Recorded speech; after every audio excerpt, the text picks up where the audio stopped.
The moment when somebody types in your brand name in search is much more significant than a lot of people think. So it's really crucial that you control as much as possible page one at least about your brand. That can actually impact how engines but also users could think and what decisions they're going to make. Hey, I'm Joe Fier, and welcome to the Hustle and Flowchart podcast. This is where we talk all about building businesses so they give you the freedom and fuel for your life. I'm not here to help you build $1 billion business, but I am here to help you create a business with systems that work for you so you can make more money than you need just by working part-time. You know, I was a chronic hustle mode kind of guy, and I want to share my experiences and mentors I've met along the way to help you reframe things to be the most effective as an entrepreneur.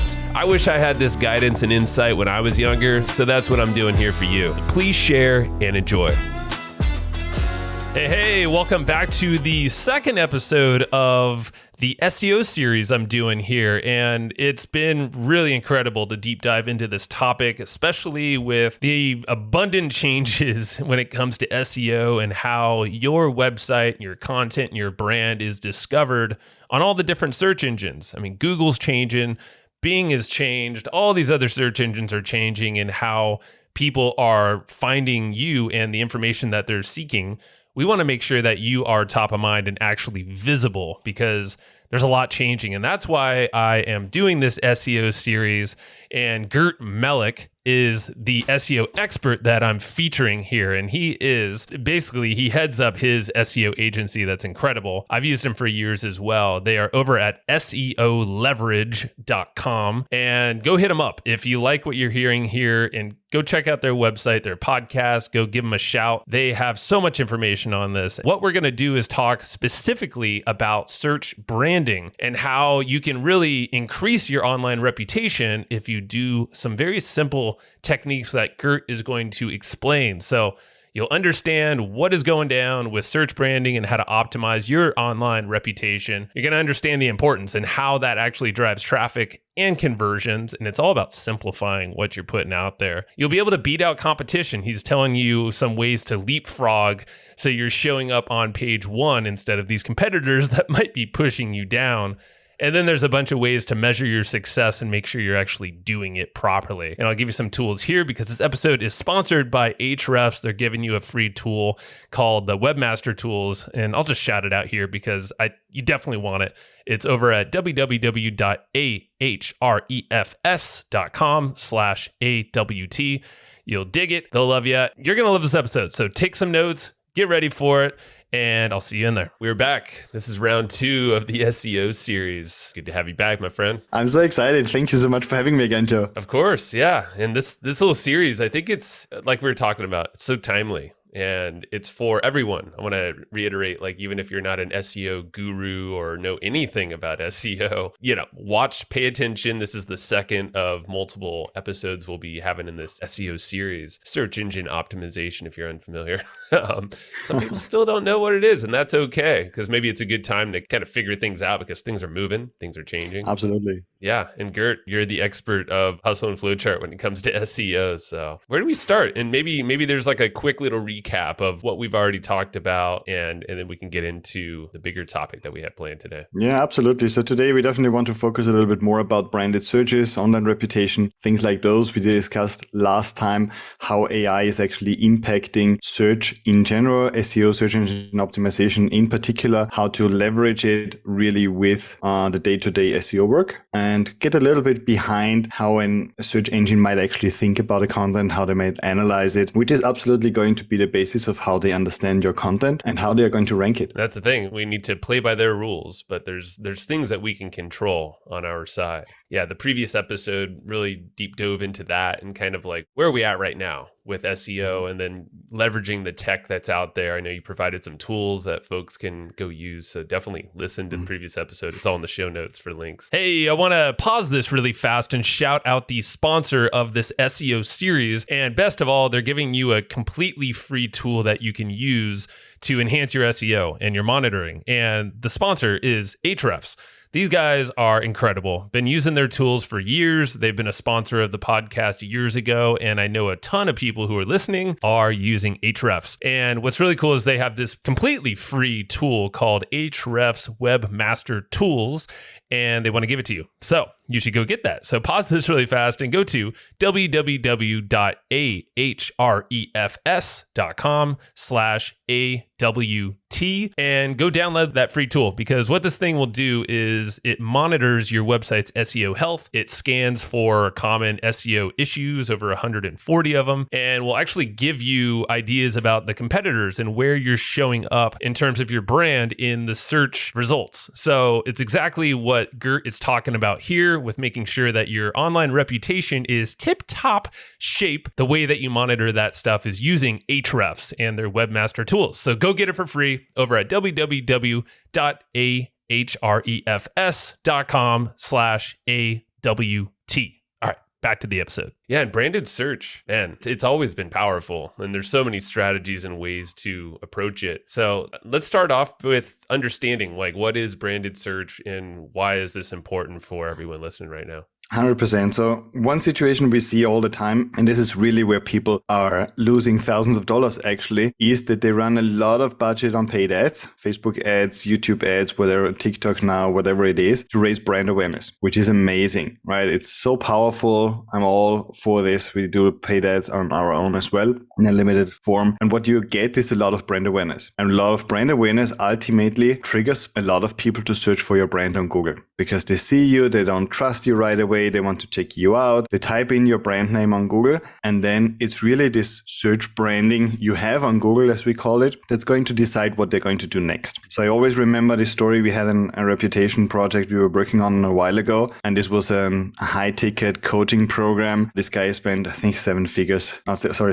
a month on ads. Wow. And had like 4 or 5 results that showed up for his brand name were not his own sites. Ooh. These were affiliates, these were competitors trying to sneak in. They just saw, hey, this guy runs a lot of ads. Let's try to rank for his brand name. There was a negative review in there, etc. So he reached out and said, hey, I can easily invest into SEO if we get rid of those people, because I'm spending so much affiliate commission and losing so much traction. So we just cleaned this up and made sure that he was actually in control of page 1. So this is the situation we have really when it comes to branded search. We think about people typing in your brand name, but also typing in your brand name in connotation with other things. So imagine in your case, people typing in Joe Fier AI chat. What are they going to find, right? Is this somebody talking how you helped them, how you had a positive impact? Is this something neutral? Is this something where you ask on a forum post how this actually works a few years ago, maybe, or whatever, right? You define, or people are going to get an impression. And everything branded search is really where they already know you from somewhere, but are now going to check you out. And this very often is the moment that's really decisive on whether they're going to move forward.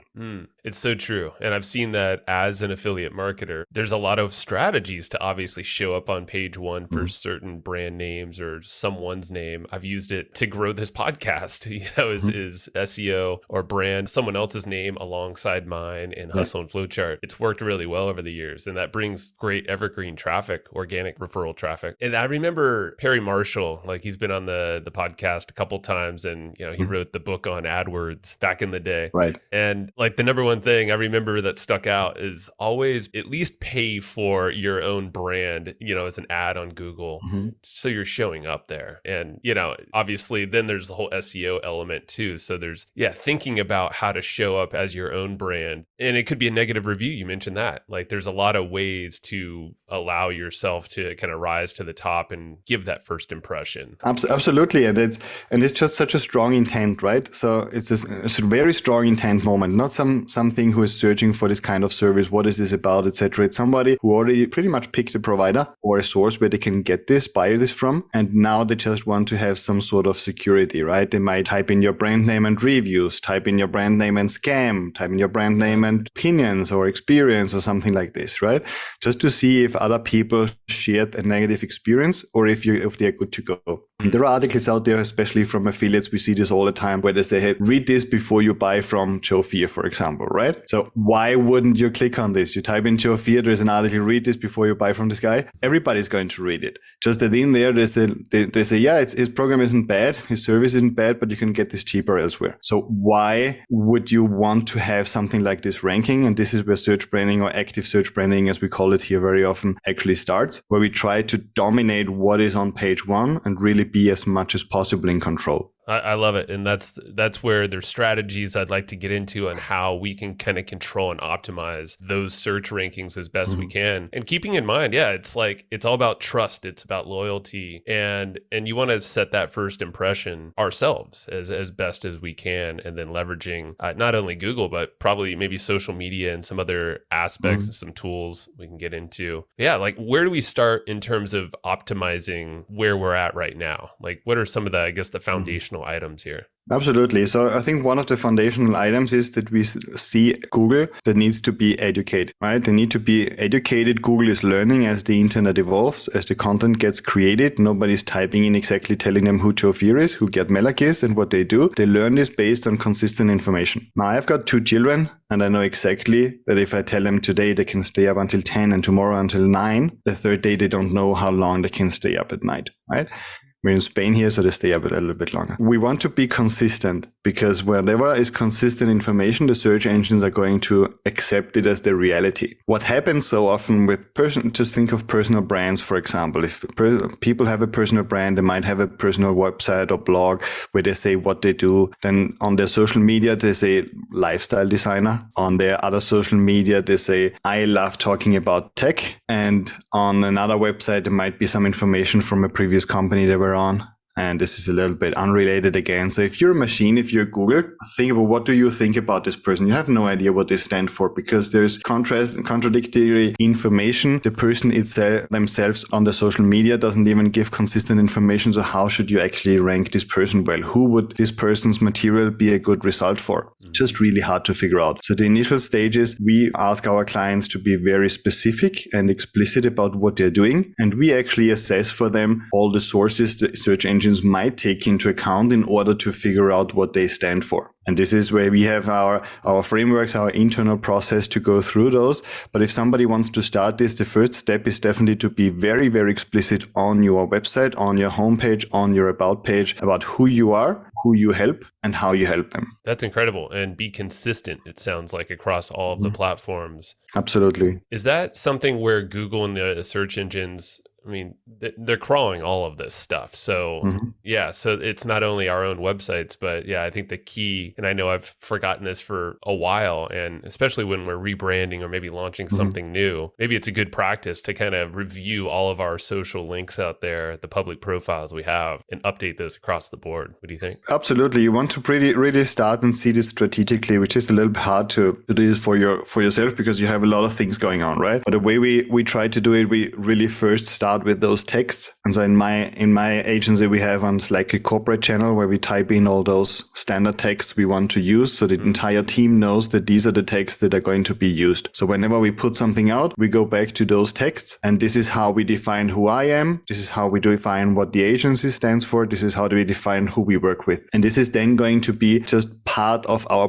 processes. So if somebody goes out and creates an article, they have a text to reference, and we always phrase this in the same way. If you have been doing local SEO for a while, consistency has been a thing for many, many years. Name, address, phone number, right? Whoever has ever touched local SEO has heard that these pieces of information help you identify local business across the internet, are important for search engines to identify this business. But this consistency, now that search engines are much better at understanding content, really translates to the text. How do we talk about this? We had single variable tests here where the only thing we changed was how this person refers to what they are doing on 2 websites. One was Amazon on their author's profile, one was their homepage, and was changing those 2. Suddenly they jumped to page 1 from an eternal page 2 ranking. It is absolutely important that Google finds the information consistently, not only on your website, but for a start on your website, but others need to back you up. Thanks for sharing that case study too, because that's some real world things that, I mean, I'm imagining a lot of us we've had a website for a long time. We've had social media accounts. We have a brand out there that is kind of known, at least from Google somehow. And it doesn't mean like we need to be getting a lot of traffic, but as you said,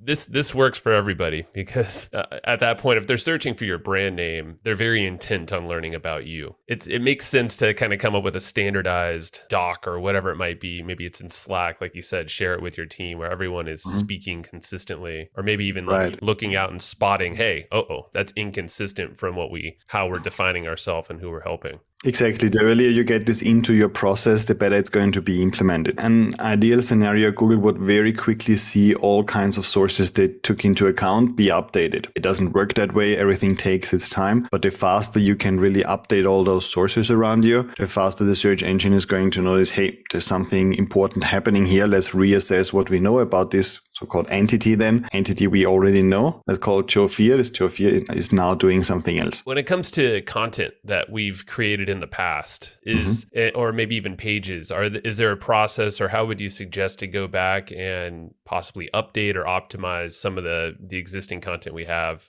on our website or potentially on other places? You just want to definitely be consistent with it, and also for your clients. So for example, my personal history, I was doing lead generation for gyms, fitness marketing in Spain for quite a while. I was doing some e-commerce in the past as well, with e-commerce support and SEO and stuff like that. I still get hit up by people based on lead generation for gyms, based on the e-commerce support stuff. Why? Because there's just content out there still where I was contributing, a guest post. There was a guest on a podcast. I had some, maybe on some blog, I have an old blog post that's still flying around. So obviously it's not ideal. We usually provide like a specific list of what we think should be dealt with first. You're not going to be able to update 10 years, 20 years of history. I think the more recent, the more important, but also the more authoritative, the more important. So if you now want to get positioned in AI, having written a book about how to train dogs is not going to help Google understand what you stand for. So if you have an Amazon profile where you're the dog trainer, I would potentially see how can we turn this into AI. Are you going to write another book where it's like you're not only a dog trainer but also an AI expert? Or do we consider even taking down this dog trainer book or give this some sort of AI touch so Google can connect the two concepts somehow? So we would try to figure this out somehow, because Amazon, for example, is a trusted source. Right? It's like Wikipedia saying something about you. If you have a listing in Wikipedia, it's a highly trusted source. So you want to also look at the authority of those things a little bit. But we, for example, we do proactively reach out to past podcasts that have an inconsistent information on an episode where I was a guest, and we kindly ask them to update a couple of sentences or point a link elsewhere, things like those. And most of them are really open to this and help us out there, just in order to make sure that we have more sources that are consistent with the new messaging. Yeah, that makes a lot of sense. Like, what's your process, maybe simple process, because I'm sure you can go super deep too, but for finding those types of sources out there that might not be on our website, the one that we own, but actually looking outward to these places you might have been featured? We are using a little bit of a blended approach. So one is directly Google search, just searching for your brand name. What is it that Google ranks high is going to be one of the most important sources. So if you type in your brand name, the higher it ranks for your brand name, the more relevant it's going to be. And then there is software like one we are using right now is CaliQ Pro from Jason Barnard, who's an expert here and really a thought leader. And the software makes the process really easy.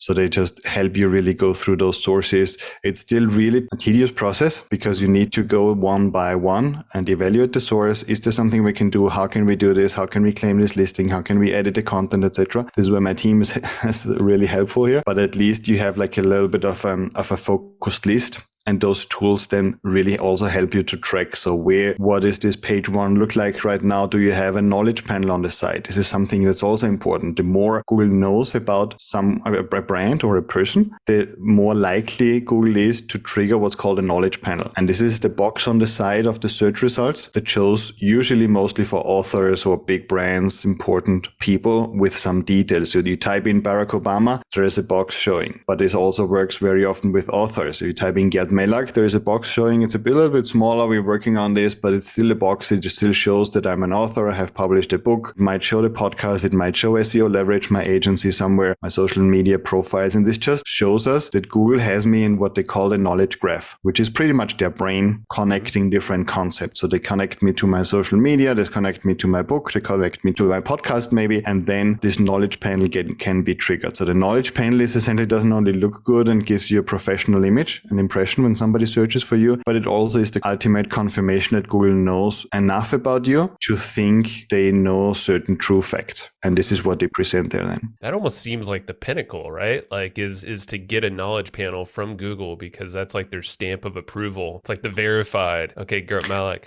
here's your book and here's all of your other links in one spot. You mentioned book. Are there any other, like, do you think being an author is the key thing to get featured by Google and for them to kind of take you seriously on that? It did help in the past. I think it's not that necessary anymore. It did help in the past because Google was very reliant on this information then from Amazon or from Google Books directly.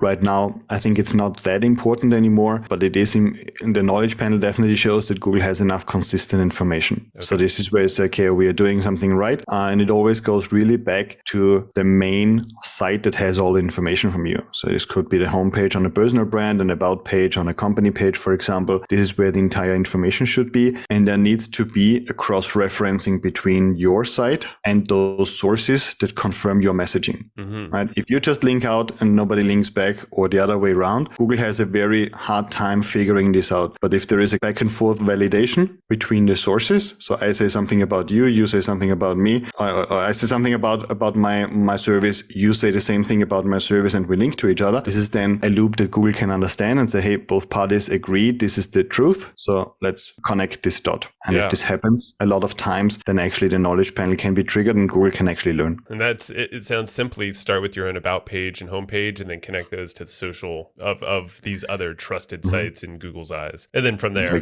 and then go to the other sources where you've been featured and ask them to update. Makes sense. How about any other, because leapfrogging, ranks, I feel like these are really good strategies. Are there any others that we can do? Because these seems like probably like the foundational, like the ones that we can all kind of update or have our team update fairly quickly. Are there any consistent maybe principles or strategies that you can see to make sure that we're always kind of consistently, I guess, beefing up the first page rankings, also keeping future in mind, because I know there's changes happening. Absolutely. Yeah, absolutely. So on the one hand, we want to identify what kind of results Google wants to rank, even before the next changes are coming here. For example, we had a client that had an old Reddit thread ranking with some negative opinions from 8 years ago when he had just launched his program. He refined it over the years and got like really good reviews, but Google was just really big on having a Reddit thread there. So the solution was just to start a new thread. So Google picked up and said, okay, I want to have a Reddit thread on position number 4, but we pretty much took control over this and started a new one, bought the exact same brand and made sure Google could really rank this one, because it's not like you could move things around. You don't control this. You can just impact and pretty much do SEO for those other results like you would for your own website. Place links to certain websites, have internal linking as much as possible, optimize the content, educate Google, be consistent, etc. But then also strategically say, okay, what does Google think should be on page 1 about this brand? And is there a way we can either leapfrog them, those results we don't want, or optimize them where they are? And this is where a little bit of strategy comes in as well on how we do this for different types of websites. Yeah, and that's reputation management, right? Like that's absolutely, it's online reputation management. Yeah. Yeah, and that's where, because I've seen this. I mean, reviews are a great example of many brands, courses, products that when they first launch, you might get one customer that has an experience and maybe they chose to take it to Reddit or wherever instead of writing to your support or wherever your community to actually ask for help there, which hint, that's usually the better way because you'll probably, help improve it for everybody ideally. But so in that sense, like the Reddit, let's just use that as an example. So you would say start like a whole separate thread on Reddit yourself. And then essentially, because you can't control the existing thing, but Google's going to see, okay, here's a relevant, similar keywords, more recent. Yeah, the Reddit one is a difficult one. And this also happens with forums threads, for example. So the intuitive first step people want to take is to add something to this old thread and say, hey, let's now tell everybody on this old thread that we now have a better program. And the only thing it does is just tell Google that, look, this thread from 8 years ago is still relevant. People are still adding to this. Let's even push it further up. So just give this a little bit more energy. But if you analyze it and say, hey, this is a Reddit thread and apparently this is what Google wants to rank, let's give them something better, fresher, and with maybe more comprehensive, and with some SEO tweaks and tactics, try to get that one position could be a good strategy. But it really needs to be evaluated in each case. Definitely, it is a little bit risky because you really don't know if those old unhappy clients come back or whatever happens. But you need to figure this out position by position. More interesting it's going to be really with the new search generative experience, where Google or other search engines actually summarize an opinion about your brand. And this is what's going to really change the game a little bit in the future. A very quick recap. We're part of an experimental group here from Google where we can play with this a little bit. And it's shocking how easy it is to get a bad brand reputation from those language models. Okay, let's talk about it, because this is brand new stuff. For example, I just asked specifically, so it's pretty much a chat response like ChatGPT, but the search engine responding, in this case Google. So I typed in the search like the top 10 running shoe brands, and Adidas came up and Under Armour came up and I don't know what. And for some reason Nike wasn't there, right? So I asked, why isn't this brand there? And it just comes back because it has some manufacturing issues. And I was like, what? And then I did some further research, and at this stage is obviously going to be improved. But there was one negative review about one particular model they were selling that had some issues apparently. And the search engine just took this as a reality and now is telling people that this is not a good shoe brand. Yeah, it's doing like, and this is definitely something. Absolutely. It's a language model. And a language model essentially is just predicting reality, right? It's just giving an answer that sounds like an answer. Doesn't have to be correct at this stage. And I really hope Google is going to do some double checking and fact checking before they actually launch this. But at this stage, it's just guessing. It's guessing what sounds like a good answer without any attempt to only say things that are correct. And this is a huge brand reputation issue. Yeah. And you just might see your brand reference with your competitor's brand, where they say something or they sound similar to your brand name and suddenly come up as well. So this is a huge issue. Nobody really knows how it's going to impact us before and at which stage it's going to be launched. But it goes again back to SEO. So those answers come from top ranking search results. So the more you control what comes up on page 1, page 2, page 3, page 4 about your brand, the more likely you are to get a positive brand impression across. Whereas if you only focus on your website ranking on top, and that's great, that's what everybody wants to see, but you ignore what comes below, this ranking number 5, ranking number 8 suddenly might be the source for an answer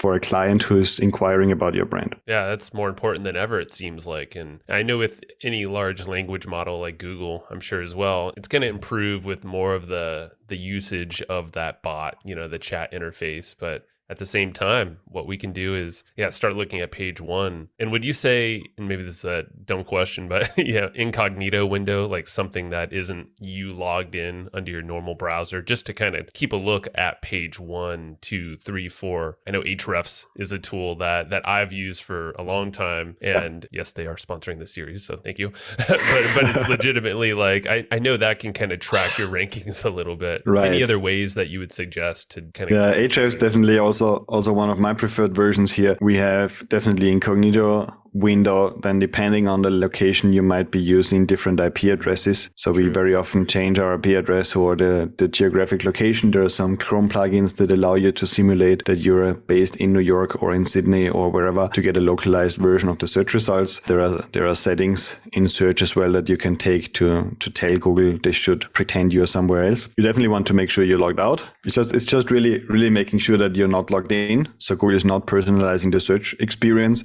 because otherwise Google tends to rank sites that you visit more frequently higher in your personal search rankings.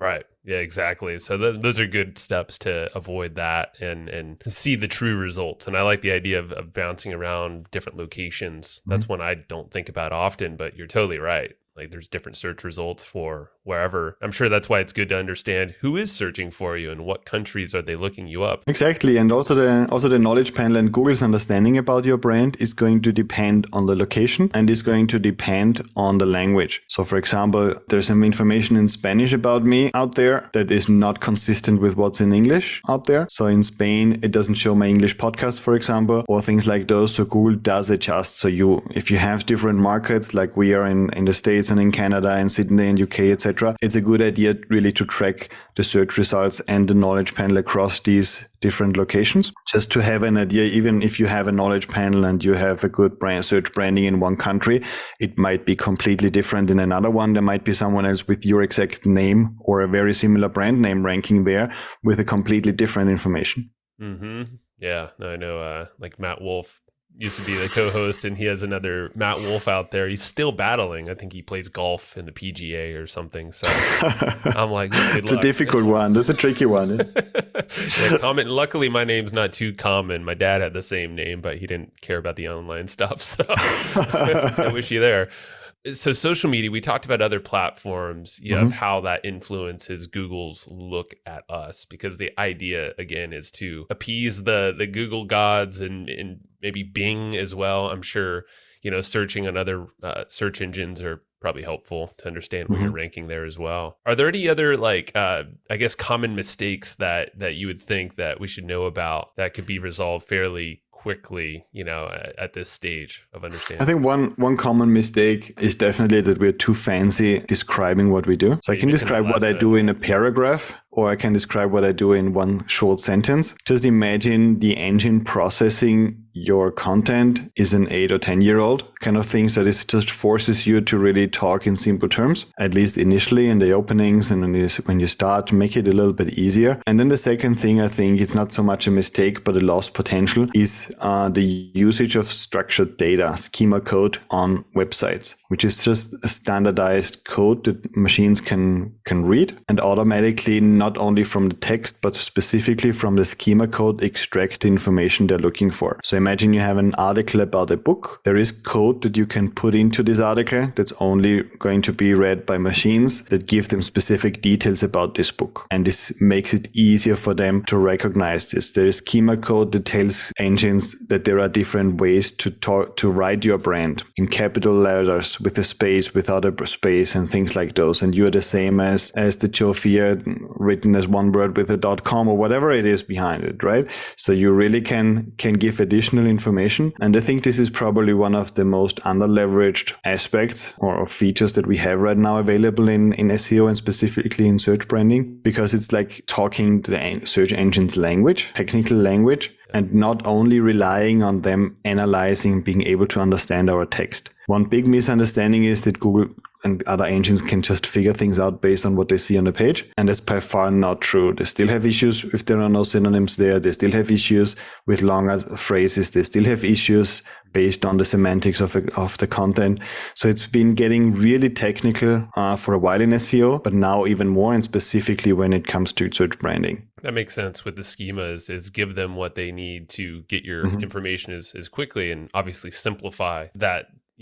Don't get fancy. You don't need to put all these adjectives and all these extra things that search engines really don't care about. Well, so for schema code, people on WordPress websites, is that a plugin, or do you recommend a way to optimize that? There are plugins. So normal Rank Math, Yoast plugins are going to do like a basic schema, but there are additional ways to add like more advanced schema to the different pages. There is specific schema for an about page or for a product page, etc. It really depends on the platform you're on. Platforms like Shopify do a lot of this already automatically, where they would mark up the product so Google can automatically as a machine read what's the availability, what the cost, the shipping, etc. is. But sometimes we still see some manually coded themes out there where there's no schema at all or something like this. And it's not something you would notice. You look at your website, you just got your website from the web designer. It looks great. Everybody's happy. It might even convert, but maybe this technical step wasn't done or not as detailed as it actually could be. And this would be one of those missed potential points probably I would definitely raise. And I know we don't have the time to get into schema and all the details there, but that's something that is great to be aware of. And yeah, Yoast SEO, great plugin for WordPress. There's a lot of instructions. So I'm sure going deeper on any platform you're on, you can just kind of type in,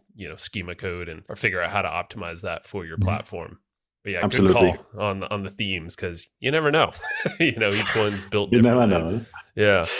Well, Gert, before we wrap this episode up, any last remaining little bits, maybe tools you want to recommend or anything that can to the next one? Yeah, just really this piece of information that the moment when somebody types in your brand name in search is much more significant than a lot of people think. Because we have like this notion of SEO search marketing is good. People are in this moment where they check this out. Perfect. This is exactly what I'm saying all the time. But when they actually pick up your brand name, because you have already impacted them, you have spent hundreds or thousands of dollars to get the word about your brand out there, about what you're doing, the moment they then type in your brand in search is very, very decisive. And the same way as a 2-star review that you might not even control, it's just a fake from a competitor or something like this, might destroy the sale. The same, an affiliate could take their attention away, or the same as somebody just talking about your brand on their blog could take their attention away. So it's really crucial that you control as much as possible, page 1 at least, about your brand that can actually impact how engines, but also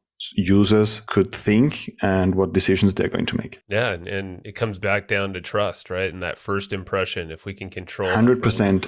Yeah, I mean, we all know that counts for almost everything. First impressions, and then it's like, okay, give them a little bit more down that path, and this is the way to do it. So it's kind of like a game in a way, Obviously, we can't control it all, but there's a lot of answers out there waiting for us once we start diving into our own brands. Absolutely. And it's all really about leveraging the ads budget you spend to its maximum, because if you spend a lot of money on ads and then a lot of people Google you and don't like what they see and don't take the next step just as a result of this, it's really going back to your CPA. And this is ultimately, I think, the step a lot of people ignore completely. They just look at the KPIs from the paid ads campaigns and say, okay, this is all good, or this is what we can get, but maybe we could get better just by also taking into account how people then search for us. I mean, you can dramatically drop the costs and your effectiveness goes much higher. So there you go. Yeah, man.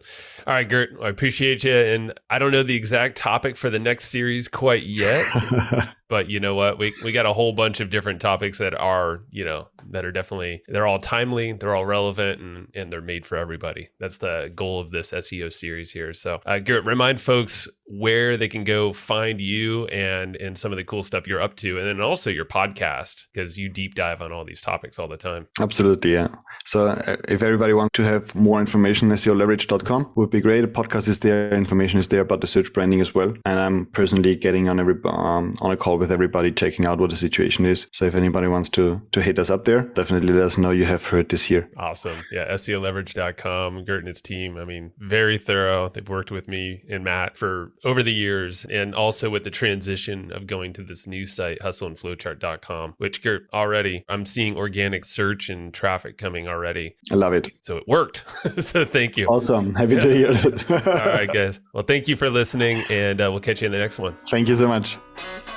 All right. That's what I got for you today. And remember, it's not all about living to work. It's all about working to live, if you need to do the work. But work can be fun, and it should be fueling for your life. So if you enjoyed what you just heard, if you got some nuggets of wisdom that you want to share, or you're just noodling on right now, please go tell others. The way that people find this show and how you can help others get their aha moments is through word of mouth. So if it is telling your friend, telling your family, sending an email to your list, writing a review, or whatever it might be, everything helps. So thank you so much for listening to the Hustle and Flowchart podcast, and I will see you next time.